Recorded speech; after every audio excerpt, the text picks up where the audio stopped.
The article of impeachment against President Donald Trump is officially in the hands of the United States Senate, and McConnell and Schumer reach an agreement on the filibuster. Can't you just feel all the unity in the air? I'm not buying it. But friends, it's time for Hold the Line.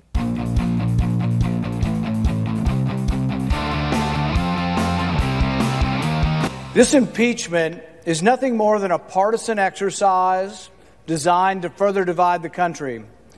Democrats claim to want to unify the country, but impeaching a former president, a private citizen, is the antithesis of unity. Democrats brazenly appointing a pro-impeachment Democrat to preside over the trial is not fair or impartial. Welcome to Hold the Line. I'm Buck Sexton. Unity through division. That was Kentucky Senator Rand Paul unloading on the forthcoming Senate impeachment trial. Yesterday, we found out that Chief Justice John Roberts will not be presiding over the trial of former President Trump. Instead, you have Vermont Senator Patrick Leahy, a Democrat, who will preside. Gee, I wonder what he wants to see happen here. The Senate is going to have this trial on February 9th. It's going to begin then. That's 2 weeks from today. In other Senate news, a victory for Minority Leader Mitch McConnell. Looks like the filibuster is here to stay, with two moderate Democrats, Joe Manchin of West Virginia and Kyrsten Sinema of Arizona, stating that they will not vote to end the legislative procedure. Meanwhile, good old blue-collar Joe isn't turning out to be as moderate as he was sold to the American people, huh? That's not a surprise to you. It's not a surprise to anybody. How did Joe Biden become president? Well, one, you had a global pandemic that the media pretended was the personal fault of Donald Trump for the entirety of 2020. That's what they did. Wasn't true, wasn't honest, it wasn't fair, but it worked. And they said, Joe Biden's a guy who will get things done. Joe Biden's the kind of guy you can trust. He's not some radical socialist. Well, it turns out that when your almost 80-year-old president, who seems like he's at some state of cognitive decline, has a whole lot of leftists all around him who have very clear ideas of what they want and what they hope to achieve, he becomes something of a pass-through for them. They're the ones who are deciding what needs to get done. He's just the guy signing the checks, so to speak, or signing the laws, as the case may be. Or in this case, executive orders, which is what I really wanted to talk to you about for a second here. Right out of the gates, here's Joe Biden. First week executive orders by president. You know, some presidents, they kind of ease into things a little bit. Give stuff, nope, not Joe Biden.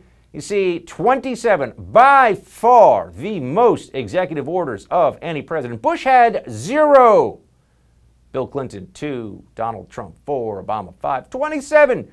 So you can either think that Joe Biden's a real go-getter who does all of his homework, or you can realize that all the left-wing special interest groups, that the Democrat Party did everything it could to convince you are not going to have much of a voice in a Biden presidency. They're just handing this guy the stuff to sign.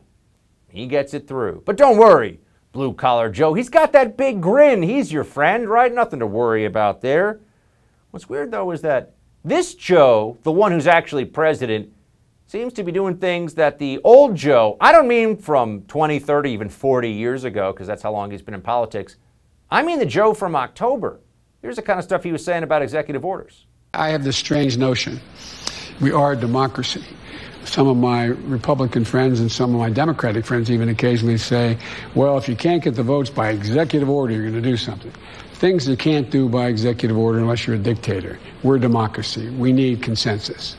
Isn't it just great the way Joe Biden delivers those canned, rehearsed lines like a guy who really cares a lot about what he's saying? You're not a dictator. We're a democracy. You know, sure, yeah. He really meant all of it. It comes from the heart. Everything comes from the heart with good old blue-collar Joe. Don't you know that? Whether he's speaking nonsense or telling people that Trump supporters are evil and white supremacists, you know, all the unity stuff we've seen recently. But let's actually drill down a little bit. What drill, pardon the expression? Because Keystone XL, the pipeline that he has blocked, what would it have done? Well, it would have not change the CO2 going into the air. That's already been determined by State Department review, including under the Obama administration, because it turns out whether the gasoline gets to market through a pipeline or through freight trains and trucks, it still gets used, it still spews that CO2 into the air. Now put aside all the fear-mongering and exaggeration around catastrophic climate change for a second. We don't have time for that right now. But it doesn't change the CO2 in the atmosphere. That's just a fact. So what does it do? Well, it makes the environmentalist left feel good about itself. And it's Joe Biden bending to something that has nothing to do with good governance, but everything to do with the optics. Which brings me to who suffers as a result of this. Blue-collar Joe, big union guy. That's what he wants you to believe. You know, he's a guy down at the union hall, rubbing elbows with the common folk, working hard. You know, that's Joe Biden's whole shtick while he lives in mansions in Delaware and outside of Washington, D.C., and, you know, travels on the Acela as though he's some guy walking around in overalls on a train in the 1880s. But anyway, Joe Biden is telling everybody that he's a man of the people, for the people, all that stuff. Problem is, who suffers when he caves to the left? Workers. In this case, union workers. And you don't have to take my word for it. Here is one of the general managers working on the Keystone XL pipeline construction project telling people what's happening now. Right now, the numbers of jobs are thousands of jobs. There's Michaels, there's Precision Pipeline that would have affected that the pipeline was going to be constructed. The actions that were happened recently, we were doing station work. There's hundreds of guys that got laid off. Was that Tuesday? Or any live in Wisconsin? Or yes, a lot of them live in Wisconsin. Yes. That's an important point to know. People getting fired. Hundreds of people already laid off. Thousands of jobs that will never happen now. And you know how the left tries to justify all this stuff? You know how they try to tell you it's no big deal? Oh, they're temporary jobs. Do any of them know anything about the construction industry? You know, most jobs are temporary jobs. You work on it until it's done. But people need that paycheck for months, perhaps a few years. That's how they feed themselves. That's how they pay the rent or the mortgage. That's how they support their families. But the first action Joe Biden takes in office with regard to the economy specifically is blocking the Keystone XL pipeline, which does nothing. It is nonsensical from an environmental standpoint, period, as Joe Biden likes to say. But it does cost people their jobs. But the folks who live in New York and LA and DC who see this as good for the environmentalist groups, they're happy. And they write checks, and they have friends in the media and Hollywood. So Joe Biden wants you to know ultimately who his real constituency is. It's not the people showing up working hard for an honest day's paycheck. All right, Governor of California Newsom has officially lifted his stay-at-home order. It's the latest in a trend we're seeing in blue states and cities around the country. After the break, journalist Trish Regan is going to join us to talk about these recent and convenient reversals. Have you ever wanted to invest in real estate, but you didn't have the time to do it on your own? I felt exactly the same way as you until about a year ago. Look, I've always loved the idea of real estate investments, but I didn't know how to invest in real estate while fulfilling all my obligations. I mean, I'm really busy, right? Hours and hours a day of programming. I'm sure you're really busy too. So how can you take the time to actually learn how to invest in real estate so you're making smart decisions? Well, then I met my friends at Done For You Real Estate. They took all of the guesswork out of it for me. They found me an awesome property, rented it out for me right away. They managed the tenant for me, and now I get a check every month like clockwork. Don't wait another second. See if my buddies at Done For You Real Estate can do for you what they did for me. All you have to do right now is visit doneforyoubuck.com to see how this proven system works for long-term real estate investing and growth. That's right, doneforyoubuck.com. Visit doneforyoubuck.com today.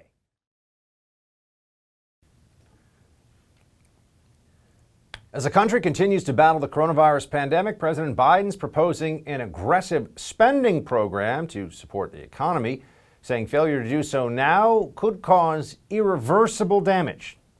There is an overwhelming consensus among the major economists at home and in the world that the way to avoid a deeper recession moving in the direction of losing our competitive capacity is to spend money now. From across the board, every major institution has said, if we don't invest now, we're going to lose so much altitude in terms of our employment base and our economic growth, it's going to be harder to reestablish it. Spend more money now to avoid a deeper recession, eh? Sounds like quite a plan. Here to break down the $1.9 trillion economic package is Trish Regan, host of the daily podcast Trish Intel. Trish, good to see you. Hey, good to see you, Buck. Let's start with what your expectations are with Bidenomics, I guess we could call them. Now he's the president. He's got a crisis to face, and they're talking about spending a lot of money. What do you see happening here, Trish, and what's this going to mean for all of us? I think it's going to be slow growth. It's going to be a lot of debt, and it's going to haunt us for generations. I don't like what they're doing at all. Look, call me old-fashioned, but I believe in a pretty simple approach here, which is giving it back to the people, Buck. In other words, lower taxes, lessen the burden on the individual. That's not what they're doing. I mean, look, right now they're trying to tell us we got to go open up all these economies, right? King Cuomo, as I like to call him in New York, is saying we have to open the New York economy, otherwise we have nothing to come back to. You've got Lord Newsom on the other coast who's talking about, well, we got to get back to business, right? We've got to reopen the economy. Very interesting timing, by the way, given that their guy is now in charge. But I've said from the beginning, you can't shut the economy. You can't close down our economy. That's effectively all we have, right? And you need a strong economy to fight this thing. So while you should be taking the proper measures, right, to protect people with pre-existing conditions, doing everything you can to get the vaccines out there into the public, you can't just say, okay, we're going to throw money at this problem and we're going to take from you and give to her and give to him so that we can try and, comfort everyone during this crisis. No, I think we should be smarter than this. We should be more strategic than this. And we're better than this. This is going to cause long-term problems from which we are not going to be able to dig ourselves out. There's certainly an ideological push on all this as well. We've already seen Joe Biden effectively canceling the Keystone XL pipeline. This is estimated to cost somewhere in the neighborhood of 11,000 jobs, over $1 billion of lost wages. Today, Senator Ted Cruz pushed on this issue. I wanted to have you react to it. Here's what he said. Last week, President Biden signed an executive order canceling the Keystone pipeline, destroying 11,000 jobs, including 8,000 union jobs. If you were confirmed as Secretary of Commerce, what would you say to those 11,000 construction workers whose jobs have been destroyed by the stroke of a pen, and what would you say to them? I would say we're going to get you to work. I would say that climate change is a threat to all of us, and that we will make sure that you have jobs, that you have the skills you need to have a job. And by the way, as we meet the needs of climate change, there will be many more jobs created. I'm going to go on a limb here, Trish, and say that those construction workers who have lost their jobs don't want to lecture on climate change. Yeah, we're going to fix it for you. Listen, I have a lot of problems with what's happening right now on this whole climate change thing. A very smart economist once said to me many years ago, Buck, one of the things you don't need to worry about in the U.S. is our ability to meet an occasion. For example, he said, if we were to suddenly run out of fossil fuels tomorrow, we'd be there with some alternative energy source. You think about that in terms of the vaccine, right? We got hit with this virus out of nowhere, or seemingly out of China. And we came forward with not one vaccine, but 2 vaccines within the year, and a third now on the way. So the reality is we can meet whatever crisis we are presented with. That's sort of in our DNA at this point as a country and as an economy. But if we try to pick the winners and losers, I'm afraid we're going to have a whole bigger set of problems. And this is exactly what's happening right now, even on Wall Street, right? The world's biggest asset manager, BlackRock, is now saying they're looking at everything through this sort of sustainability prism. And their former head of sustainability is now head of the Economic Council, conveniently enough, over in Biden's administration. And so you're going to see a real effort on behalf of Wall Street combined with government to try and regulate, if you would, these energy companies and energy industry right out of business. Well, you do that, and there's a lot of unintended consequences, certainly from the economic side, even from the geopolitical side. I mean, you think about Canada, right? Canada, our friend that we were going to do this pipeline with. And I'm hearing Canadians are furious, and they're already thinking about, well, maybe we should talk to the Chinese. The Chinese are doing a pipeline with Russia and China. Hey, why not Why not pursue that? I mean, there's a lot of geopolitical and economic interests that are going to be very vulnerable as a result. I was going to say, Justin Trudeau, who is not a man of the right for sure, he's furious about this. He's like, what are you doing? All this means, the canceling of the Keystone XL pipeline, is that you're going to have rail cars which have more CO2 imprint, more CO2. They're going to be transmitting this. It's crazy. Yeah. So we're annoying Canada, our great ally. We are encouraging them to have friends elsewhere in the world. I mean, look, we did it in Latin America, right? You got the Chinese, the Russians, the Iranians all down in Venezuela because, we couldn't figure things out there. This is the Western Hemisphere. Last I checked, the Monroe Doctrine is still applicable. We ought to be able to sort of have things, our ducks in a row, from an energy standpoint in this particular part of the world. Now, I get it. You want green energy. You know what, Buck? Tesla's a cool car, right? Cool technology. And if you can save money on gas, it's well worth it. Well, if I make a decision to buy a Tesla, that's a consumer-driven decision. I much prefer consumer-driven decisions as opposed to government and, a couple of investors that are picking the winners and losers out there, their decisions. Now, we have some recent news here about possible reopenings in different states. Some places have already begun the process. They've put their toe in the pool, so to speak, of reopening their economies. You've got a bunch of different leaders who are saying they're going to lift some of the restrictions. Now, granted, we are in, here you go. You've got California lifting stay-at-home order and curfew. Governor Cuomo says some COVID restrictions may be lifted immediately. Chicago is saying that they may start opening bars and restaurants. Now, if this was all based on clear evidence with regard to where the curve is and the numbers and hospitalizations, perhaps it would seem less political to some people, Trish, but it's very hard to see. Here we are, 1 week into the Biden term, and all of a sudden, without any massive change in vaccination numbers, without any massive change in how the cases are going across the country. I mean, they're down 10 to 15% from where they were, but that's not what people had in mind when they thought this would all come to a reopen. What's going on here? Politics. I mean, Buck, this is what I said from the beginning. This is what landed me in so much trouble with the left because I dared to call it out back in March. This virus has been politicized. COVID-19 is a scary thing. I realize, it's killed a lot of people and it's awful, okay? But when you think about what we've done to ourselves, right? These self-inflicted wounds, if you would, economically, in terms of destroying people's livelihoods, it's really and truly a tragedy. Gavin Newsom was fine shutting it all down. Chicago, great example. Saturday night, now the bars are open in Chicago. Why? Because their guy took office on Wednesday. What is so magical about now? I mean, think about it. You got 2 new strains of this virus making their way into this country. And now they're suddenly going to open up. I'm sorry, I don't buy it. I mean, I'm just looking for some consistency here. And if you thought it was so scary before, back in July, when everybody could happily sit outside, why is it okay now in the middle of the flu season, by the way? I'm happy they're opening up. We need to open up. I'm all for that. But I truly do question the politics of this. I think it's pretty evident what's going on. They stomped their feet until their guy won. Their guys now, and gal, is in office. And now suddenly America can open back up. What do you know?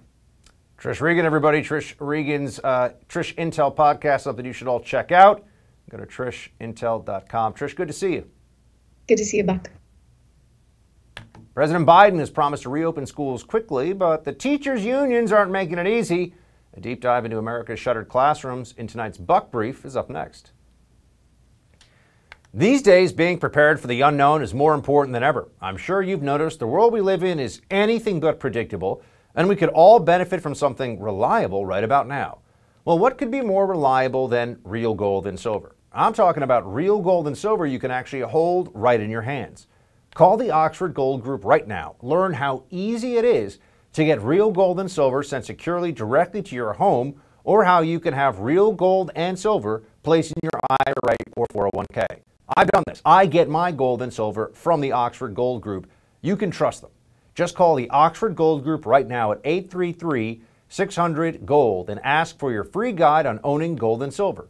Again, call the Oxford Gold Group right now at 833-600-GOLD. The Oxford Gold Group is the only gold company I trust. Call them right now, 833-600-GOLD. One more time, that's 833-600-GOLD.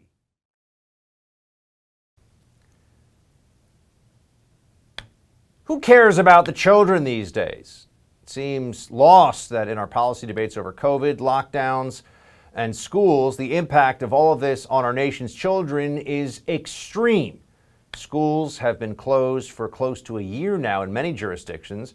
Children have lost opportunities to socialize, to learn, and to stay active with sports and just living their lives. They're losing valuable time in their early development. We were told this was a sacrifice we all had to make by the experts, a sacrifice backed by science. But it has become clear that these school closures and other lockdowns are not actually about science or protecting kids. They are, in fact, about power, control, and money for Democrats, like a lot of things in life. The teachers' unions are waging a war to delay school reopenings, to keep kids locked at home, and to prevent them from getting a real education. Why are they doing this? Where are our elected leaders? Where is the very needed outrage over this? Let's examine it all in the Buck Brief.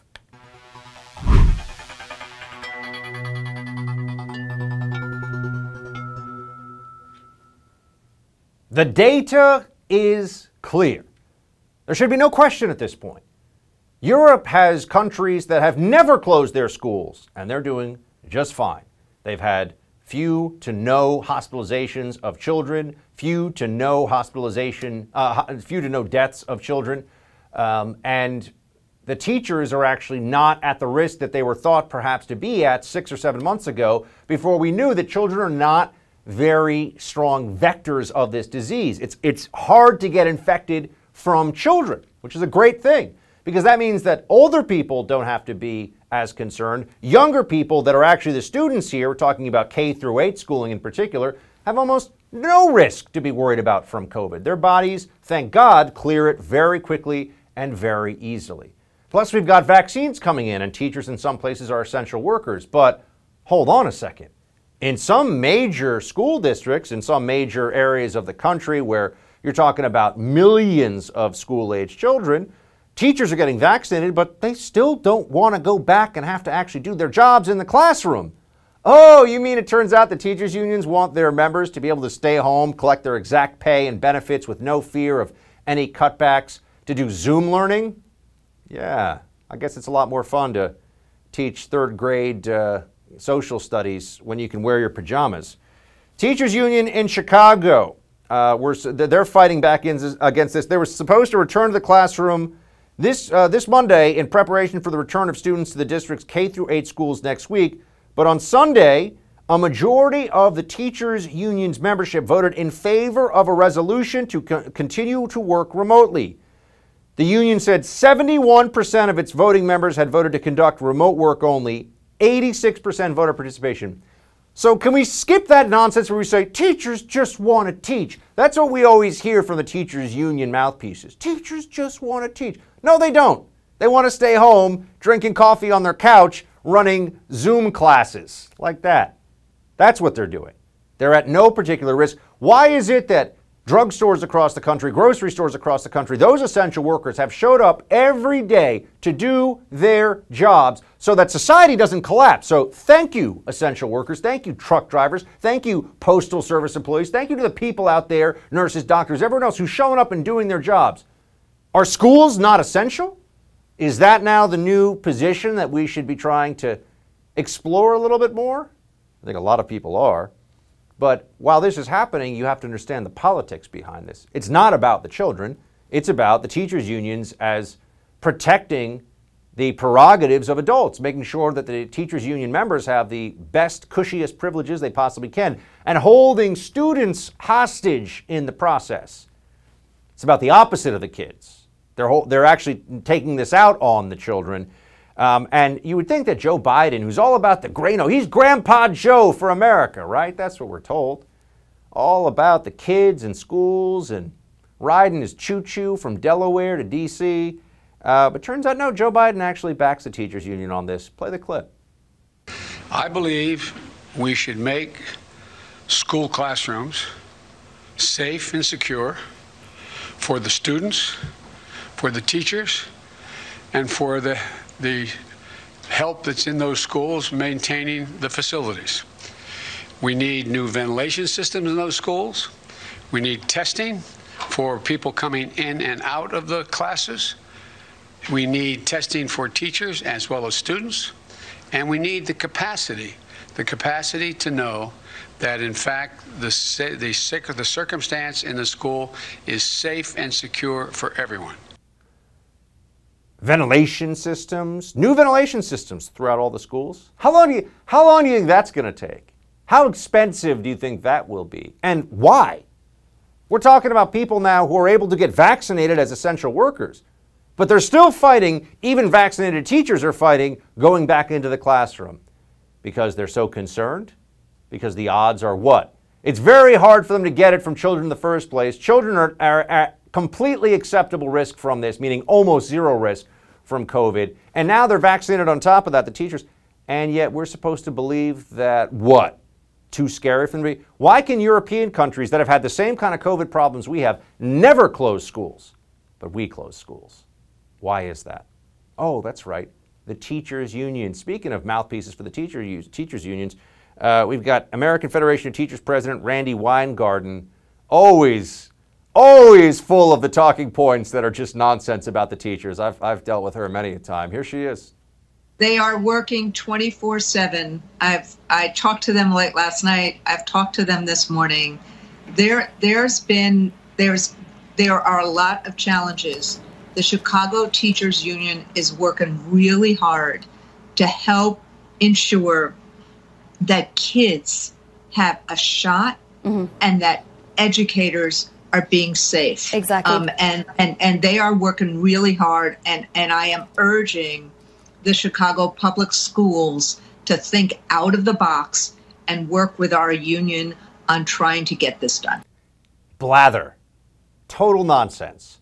They're not working really hard. They're eating donuts on their couch at home, doing make-believe Zoom classes that aren't actually teaching the kids anything. And they don't want that to stop because showing up and dealing with kids and disciplining them, that's annoying, right? Much better to just get to sit at home, hang out, get your full paycheck, work toward that pension.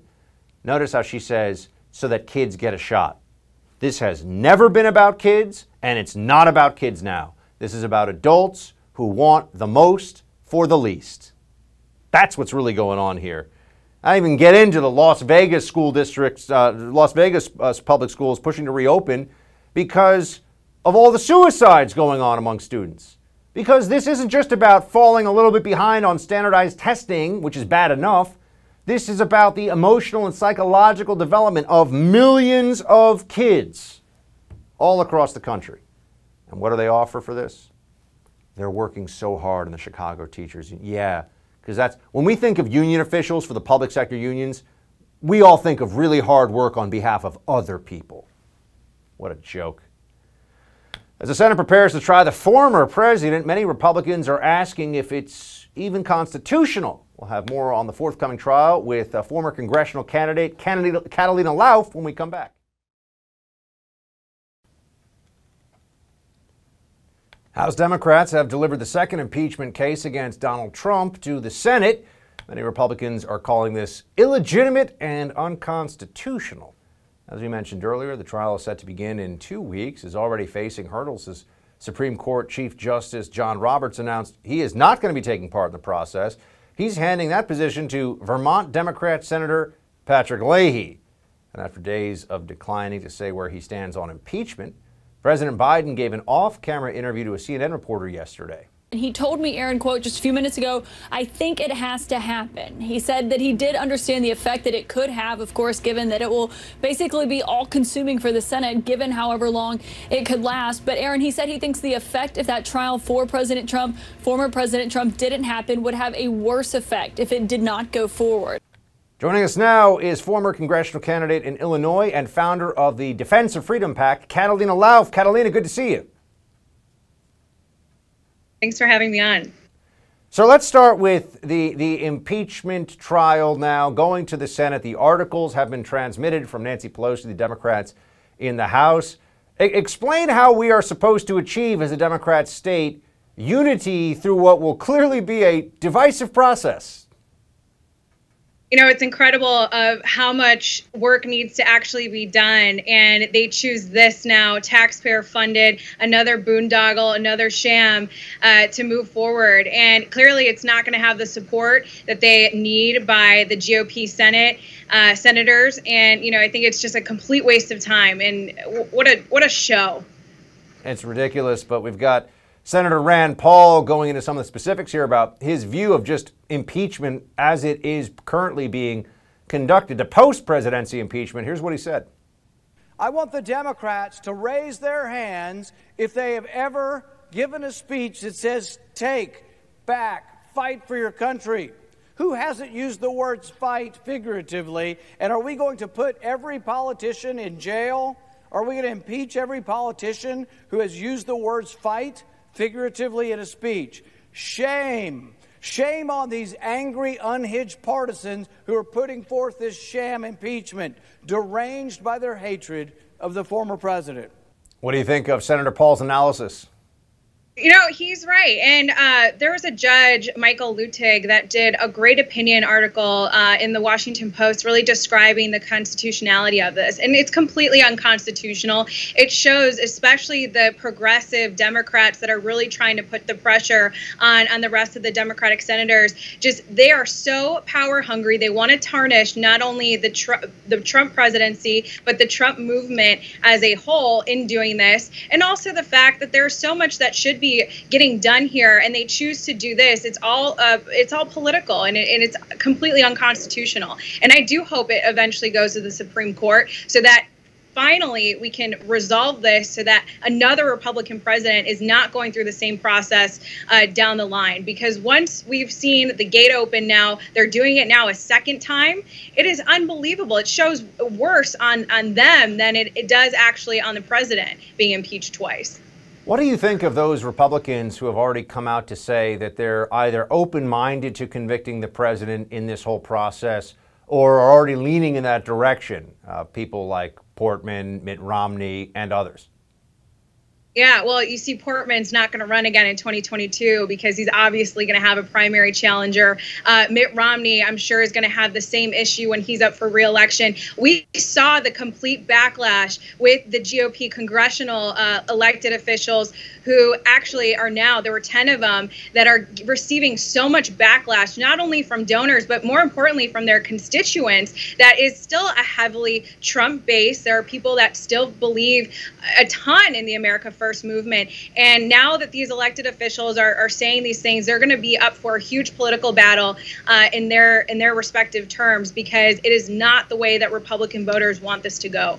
What do you think about Mitch McConnell's statement? We have it for everybody at home here on the Democrats' commitment to protect Senate rules, specifically the filibuster here. As we know, if the filibuster is maintained, Democrats will not be able to just ram through every aspect of their legislative agenda. But if they remove that filibuster because of the 50-50 tie, plus Kamala Harris as vice president, who is then president of the Senate, the Democrats could, in fact, push through anything that they want. McConnell here seems to be suggesting that he feels confident that at least a couple of Democrats would not go along with removing that Senate rule.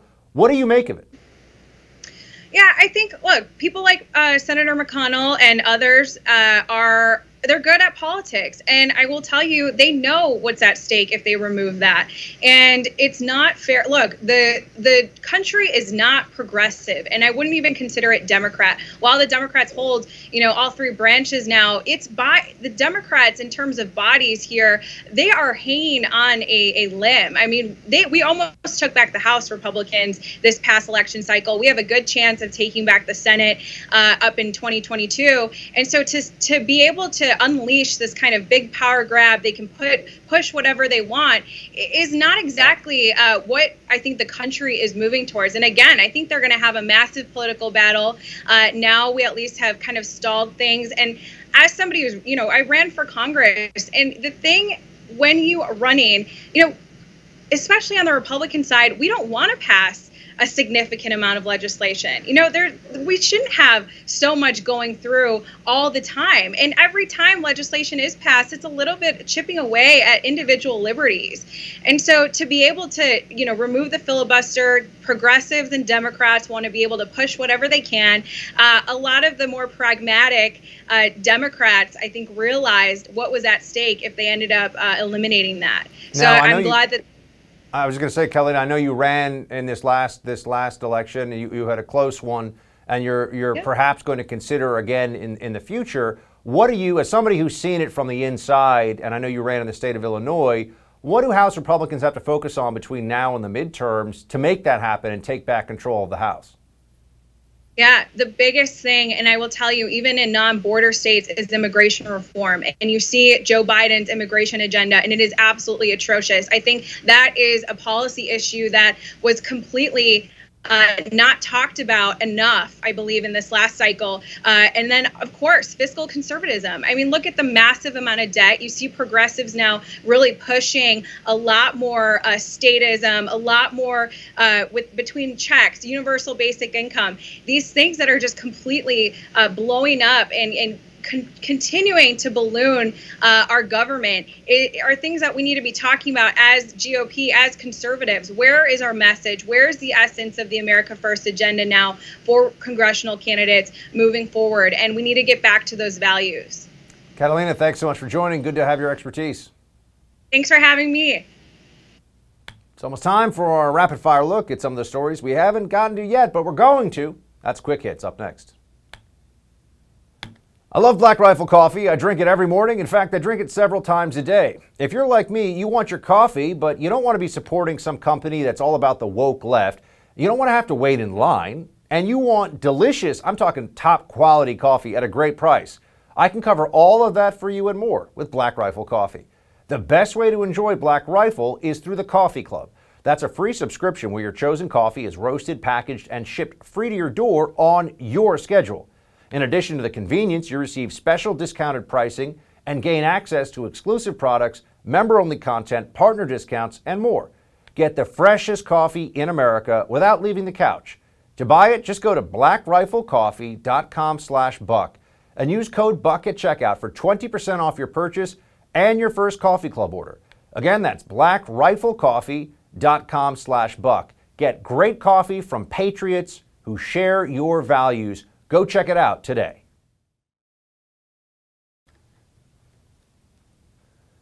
Congressman Eric Swalwell once again dodging questions about his relationship with a Chinese spy, and former Attorney General Eric Holder gives his stamp of approval to packing the Supreme Court. Those stories are coming up in tonight's Quick Hits. Let's start with Dr. Fauci and double masking. If you have a physical covering with one layer, you put another layer on, it just makes common sense that it likely would be more effective. I got some more common sense for you, Fauci. 2 layers, better than 1. Better, safer, more serious. What about 3 layers? 1, 2, 3 masks. You're a man of science, Fauci. I posed that one to you. Just wait until he starts talking about how N95 masks are substantially more effective, because that is actually what the CDC's own literature has always held. But remember, they backed off that one in the beginning, and but we should just totally trust him. He lies to you for your own good, don't you see? That's the genius of Dr. Fauci. And then there's the opposite of genius with Congressman Eric Swalwell. He's been in the spotlight recently for, well, his dalliance with a suspected Chinese spy. And this is not a good look when you're a congressman who sits on the Intelligence Committee. Now, he wasn't on the Intelligence Committee when the alleged, whatever you call it, happened. But here he is telling everybody, of course, on Fake Tapper's show, that Swalwell was cleared, according to the FBI. Play it. Jake, yes, and this was a 2015 meeting about a person that I had as a volunteer back in 2012 on the campaign. The FBI has said that I did nothing wrong. Don't take it from me. There was no wrongdoing. I've learned nothing new. And Speaker Pelosi has said that she's keeping me on the committee. And by the way, Jake, Republicans were briefed on this conduct that this individual was trying to do with me and many other members of Congress back in 2015. I think this is retaliation more than anything else. Oh yeah, they're just coming after him. Remember, Eric Swalwell was one of the chief Russia collusion conspiracy loons, and he would give lectures, including in Congress, about the need to be careful with your foreign contacts when it comes to Russians, but when it's a Chinese spy who wants to get real close to you, then all of a sudden those kinds of expectations go out the window. So Swalwell will continue to hold his seat. Pelosi's not going to punish him because the left knows one thing: take care of your own, never bend the knee. They don't bend the knee. The Republicans could learn something, especially in the post-Trump era, about that. Eric Holder, remember, perhaps most famous for, well, not just Operation Fast and Furious, or the pardon of fugitive financier Mark Rich because his wife was a big donor to Democrats, which was gross. He's also famous for saying, when they go low, we kick them, right? That was his, instead of when they go low, we go high. He also wants, this is the former Attorney General of the United States who respects the system so much, has so much love for the system, that he thinks that, yeah, sure, we should probably, meaning the Democrats, pack the Supreme Court with left-wing activists. Here's what he said. I believe it would be totally appropriate to add additional seats to the Supreme Court in response to what has transpired over the past few years. Oh, gee, what a shock. You're going to hear a lot of this. Now, I know that today on the show we talked about the filibuster, and right now it feels like, or the reporting indicates, that the filibuster is safe in the Senate. That's now. Just wait until the pressure starts to mount with all the media shouting about obstruction, obstruction. There was a court victory today in Texas about the Biden immigration policy, and you're not going to hear much about that from the media, but here we are 1 week in, and already a federal court has had to slap down one of Biden's overreaching and unconstitutional actions. But as that continues to happen, as the opposition mounts against the Biden agenda, the calls of obstruction will get louder and louder, or the claims of obstruction. And what we'll see is eventually the Democrats will want to make a move toward getting rid of that filibuster. They may not do it right away, but they will do it down the line. Same thing. Right now, people like Eric Holder will be telling you that packing the Supreme Court is a good move for Democrats. There's no big problem. And maybe the Democrat Party won't go along with it quite yet. Maybe they're not going to, maybe Joe Biden's not actually going to be involved with this with the Congress. They won't do it. But just wait until the first major, and there are already some that are making their way through the system, the first major issue comes before the Supreme Court, and the deciding vote is Amy Coney Barrett against probably a cultural social issue that the left finds very important, and the howls for pack the court will be everywhere from all the Democrats. That's what you'll be hearing. Eric Holder, just a preview of what is to come. If you were looking for the worst person possible who is technically a Republican, from whom you would take advice on what the Republican Party should do right now, I think Mitt Romney may be the worst choice, to be fair. Mitt Romney may be number one. But I think Jeff Flake would probably be number two. So you should listen to him to know that you should do exactly the opposite of what he's telling us. Millennials and suburban women have been walking away from the party for a while.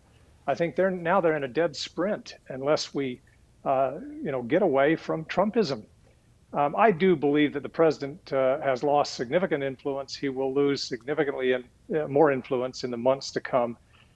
So I don't think that he'll hold the power that he believes he will. But those who are trying to hold on to the Trump base, the so-called Trump base, by excusing the behavior of the president, I think are making a mistake. You know who also is losing power? Jeff Flake. Also, he never really had very much, did he? People shouldn't listen to him. That's it for Hold the Line tonight. The No Spin News with Bill O'Reilly is up next. Shields high.